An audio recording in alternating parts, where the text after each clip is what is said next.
Well, first of all, thank you for being here. It's always good to have you guys. Appreciate you covering us. Kate, coming off of a bye week, I thought we got a lot done.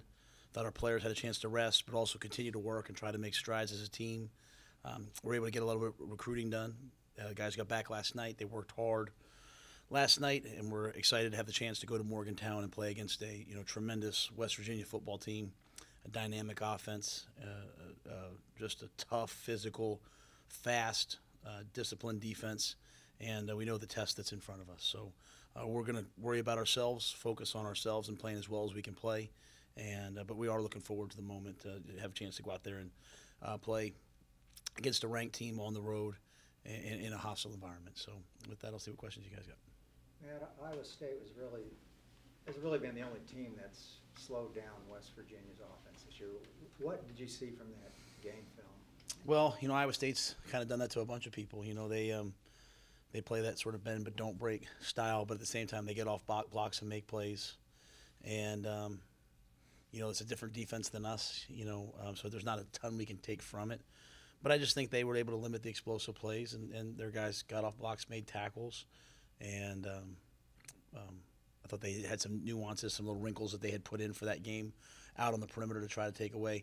West Virginia, people think they're a passing team. They can really run the football, but at the same time, they distribute the ball. And I think what's really cool is their three receivers all have about the same catches, and they're a big RPO team. They'll get the ball on the perimeter and let those guys run with it. And I thought Iowa State did a good job of taking a little bit of that away. For us, it's it's a little bit different. We have to kind of go back and watch some other games because we're more of a four-man front. So, Matt, you guys haven't run the ball like you've wanted. You've acknowledged that. How much do you balance trying to give the defense a different look and not being one-dimensional or anything with not just continuing to run into a brick wall? I mean, you guys have a lot of those conversations. No, I think we're not we're throwing the ball way more than we're running it. So I think really our issues have been running it versus three-down teams. Like when we've run it versus the four-down teams, we've had a lot of success. And when we've run the ball over 150 yards, we've won. So it's for us to go out there and just throw it 90 times. I think it wouldn't be fair to Charlie. It wouldn't be fair to the guys. People would attack us. So we're going to continue to try to run it, keep people honest. It's just that we're certainly not a running team. We're a little bit more of a throwing team. But if you look at our offense right now, we're in the top. I don't know the numbers. You guys don't know the numbers, but we're in the top 20 in third down. We're in the top 10 in red zone. We're in the top 10 in passing, or somewhere thereabouts. I'm not a statistics guy. We're just not running the football. We're not protecting the quarterback great. And so those two things usually come together. I think one of the things for us on offense is we've had a lot of first downs lately. We've had a lot of movement. We've had a lot of yards, but we're not creating very many explosive plays. And people are really just kind of doing what Iowa State did to West Virginia. They were letting us move the ball, but not letting us create explosive plays. And explosive plays really come when you're able to run the football. And so we'll continue to throw it more than we run it, but we have got to have a chance to win, find a way to run the football. And it's hard versus this defense. They're a 3-3. They're 3-3 stacked. There's people everywhere. They blitz. They confuse you. So this is certainly not the week that we're super excited to go try to figure that out. But we have good backs, and our offensive line gets better, a little bit better each week. So we have to find sort of something. Matt, how much do you put on Charlie? You mentioned they try to confuse you. How much do y'all put on him to get you in and out of plays, or is it just run the play that's called in? No, we have a lot of RPOs, kind of so similar to what Bryce was asking. So sometimes we're having it's a run pass option all in one play, and so we might throw it 3 times and run it, 2 times. But we do ask Charlie to get us in and out of some plays, especially the Oklahoma game. We did a lot of it. Every week's a little bit different. We ask him and Tech both to handle the protections, and so that's really big this week. When you have a team that's can be coming from anywhere, you better, as a quarterback, you better know where the blitz is coming from and where your problems are so that you can solve them. And so, but Charlie's a smart guy, and he's worked hard at the mental side of the game, not just the physical side. Wasn't a full open date since you play on Thursday, but what were the best benefits in your mind of having the extra time? Yeah, a full, I think just a little time off for our players was good. I thought, we did that Wednesday practice that was not the seniors, it was just the young guys. And I think that's, especially with the new redshirt rule, as we come down the stretch, seeing how guys have developed, allowing them to put something on tape where we can see, hey, can they help us, as guys get banged up. And I thought it was good just to, get out on the road and recruit. We enough for our players to go home. They needed a break. They've worked hard. Our players have worked really hard since August, and so just to have a day or two here, a day or two there. Even after this game, we'll get a couple days off, and hopefully we have 4 straight games. Hopefully be recharged, for that 4-game stretch. With how explosive West Virginia can be, you talk a lot about what's next. How important is that mentality, especially on the road where they can, they may get you some for here and there. Yeah, I mentioned this on the teleconference. I don't know if anyone listens to that, but no, I didn't mean that like that. If any of you guys listen to that, but we've played. We're going to play 3 ranked teams this year, and we'll have played all 3 on the road, and so. Starting with UTSA, which was loud, and then going to Oklahoma, which is loud, and going to Texas, which is loud, and now going into, Morgantown on a Thursday night, which we know will be raucous. You better have that type of mentality, and you better just eliminate distractions and control the things that you can control, which is the next play. And so they'll make some big plays on you, and you want to try to limit. Last year, it was a 10-10 ball game with like a minute 35 left in the first half, and they scored right before the half as time expired. We went in at halftime down, depressed, sad. They came out, they scored on the second play. So it went from 10-10 to 24-10 like that. And, we obviously mounted a comeback at the end. But they're explosive. And so when they make a play, you can't panic. You'd like to try to make it a 20-yard gain, not a 60-yard gain. But they have good players, and they've got a great system, a great scheme, great offensive line, NFL quarterback. I mean, they're going to do things. And on defense, they're going to blitz and confuse you and make plays. You better just keep playing. And that's the only thing you can control is the next play. And so that mindset to me is valuable on the road in football. It's valuable in life. Just to always look forward instead of looking back. And we'll have to do that. What do you see from Will Greer? Well, I mean, he's capable of making the big play. He calls the game at the line of scrimmage in a lot of ways. I mean, I know they have a system, but he'll change plays. He'll get him in and out of the right looks. He's accurate. He can move around in the pocket. I mean, he's an NFL caliber quarterback. He's played a lot of football. Played at Florida, transferred to West Virginia. He's played now at West Virginia, and you can tell he's an owner of that system. He understands it. He gets it. He's not just out there kind of playing. He fully understands what's happening, and so he's got great weapons around him. Again, they're not afraid to run the football. They'll just run the ball if you give them those looks, and they do it well with a really good offensive line. But I just think he manages and calls the game at a high level. When you looked at those young guys, particularly that Wednesday practice, were there some guys that maybe you thought can help you down this stretch? Yeah, I think guys that are playing, guys like Josh Fleeks and Taekwon, we have to get them to do more. Guys like Braylon and Ben Sims, and maybe more. My mind's a little more on offense right now, but on defense, we have a lot of guys that Mark Milton, B.J. Hansward, Ashton Logan, that if hopefully help us here in the next 5 games, hopefully help us in a bowl game, and then hopefully, but definitely they'll be factors next season. So I think we sit out there Wednesday, and you're looking at our 2019 football team. It's a pretty good football team. And so I think for them to have a chance to realize that. And I thought for our seniors to have a chance to step back and coach a little bit, catch their breath. I thought, they really got into it. Ira and Greg and a bunch of those guys had a lot of fun, when we were competing against each other. And so when they came back to practice, I thought they had a renewed sense of purpose. Who was the best coach among those seniors? I don't know. A bunch of them were pretty good. That's a good question. I would say probably Ira and Greg. I mean, they were in it as much as anybody. I mean, they were talking trash and having fun and running the ball and demanding that the D-line played it a certain way. So probably Rob, Chris Platt, and Jalen McClendon, they both practiced. They wanted to practice, but the rest of the guys, I thought they all did a pretty good job. How are you health-wise? You got everybody? Me personally or the team? I know it's a long season. No, I'm just teasing. I know it's a long season, and everybody's got banged up and nicks and bruises. But as far as like major significant injuries, I mean, everybody pretty much. Yeah, Xavier Newman came back and practiced yesterday. Khalil Keith came back and practiced yesterday. I'm not sure. Khalil's a little bit down the depth chart right now, but I mean Xavier. I'm not sure if that means he'll play against West Virginia or if that means it'll be more the game after that. With another 10 days. We have some guys that went in the concussion protocol earlier, and that they're just still not out of it, so they're in there. Graylin Arnold's still not back.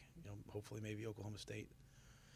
Harrison Hand didn't play against Texas. He practiced, so he should be good to go, I assume. So having Harrison back, I'm sure, will give us a little more depth in the secondary, and that'll be good for us. Does Xavier coming back change what you're doing at the offensive line as far as if he's fully healthy? I think when he's fully healthy, yeah. I just, right now he's kind of limited. So, but I think when Xavier's fully healthy, he's a starter for us. And left tackle, Malin's battling through just a kind of an old beat up knee, and in that game, like Texas game, Fu Morgan was sick. He was throwing up on the sideline. So we've had our share of little things here and there, but hopefully they're all going to get healthy down the stretch.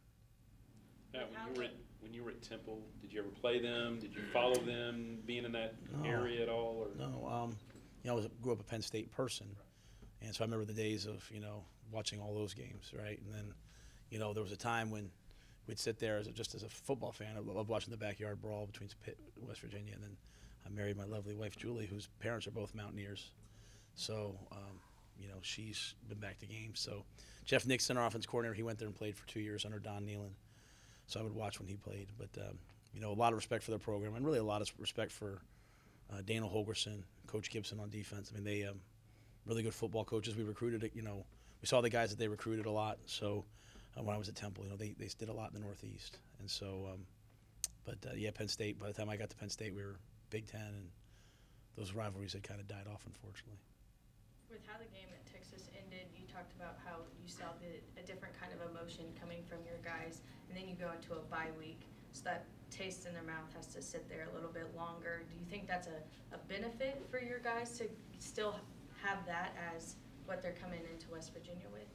I think the biggest lesson that they learn from that is hopefully that, like, you can't win big time football games against big time teams on the road when you make a ton of mistakes, right? It's the team that makes the fewest mistakes that wins. And so I think that lesson of sort of like that everything counts is one that I heard them saying, like, we can't win if we do this. And so I've just seen, really the amount of distractions that I deal with on a daily basis from, like, late to, the minute a kid's late to class, I get a text. The minute, like everything kind of funnels in through me. And I just think the level of little things, right, that are happening has diminished a little bit. And I think the importance, you can hear the seniors saying it, from, hey, let's keep the locker room cleaner, to this. I think they're starting to realize, like, if you want to be great, you have to learn how to be great every day and be the same guy every day. And so they were certainly disappointed after that game, but I think it's the lessons that they learned that are important. And we're facing a team, if you saw Coach Holgerson's press conference after their loss to Iowa State, there's no doubt that they're going to be ready. And there's no doubt that Coach Holgerson's going to be ready. And there's no doubt that Coach Gibson and his defense is going to be ready. So, we know we're walking in to face a highly, highly motivated team. And so we can't control that. We can't control the crowd or anything. We just got to make sure that we're highly motivated and we're highly prepared and highly focused. And so based on last night's practice, I would say I feel good about it in terms of where we are. And then we'll see how today goes and hope that, that we enjoy this process. But, I said it before, and, going on the road, you take a bunch of young guys on the road and they go to Oklahoma, they go to Texas, now they go to West Virginia. You hope that they come out of this game saying, like, I understand what it takes to win on the road.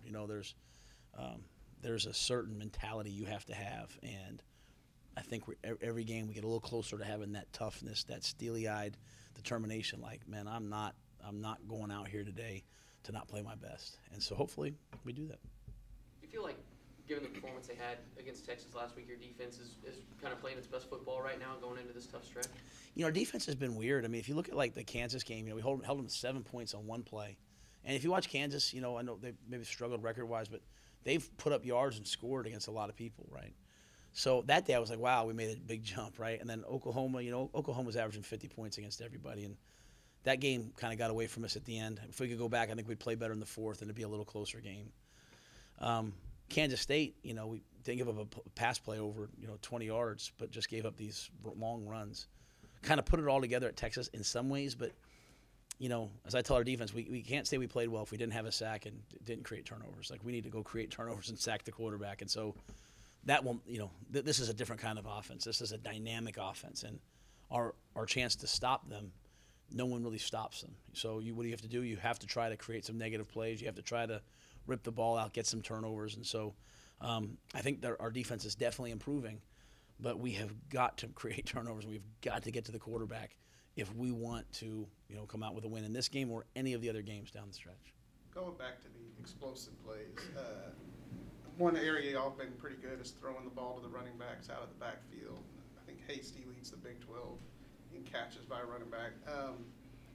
Is that a play where, I mean, if you block it right, I mean, can it be maybe more explosive than it has been for you guys? Against Oklahoma, we threw some angle routes to the tailbacks of the backfield, and they had some 16, 17, 18-yard plays, We haven't really hit them on, like, the home run balls, down the field. But, I think Ebner was a high school receiver, and Jermichael's probably one of our best receiver slots. And so we just try to use them, kind of coming out of the backfield on some option routes and some angle routes and just some things to keep us going. I think what we'd like to see, from everybody on our offense is to catch the ball, make somebody miss, and go make a big play. We can't. The play design, if everyone executes, which takes, and then the play should, maybe hit for 4, 5, 6 yards, then it's the next thing. Like, who can do that plus? Who can catch the ball, step out of something, and go for 60? And so we haven't had a ton of that lately, and that's really what we're kind of hoping to get, and we're focused on. Is that, now we've had some of it. You throw the ball to Mims for 12 yards, and he runs all the way down to the 3-yard line. Those are big plays, but we think our backs are dynamic playmakers, so we want to hand it to them. But if we're not running the ball great, then we also want to throw it to them and let them sort of, kind of go do their thing. You mentioned the dynamic offense that West Virginia has is your best defense, holding on to the ball on offense, having long drives.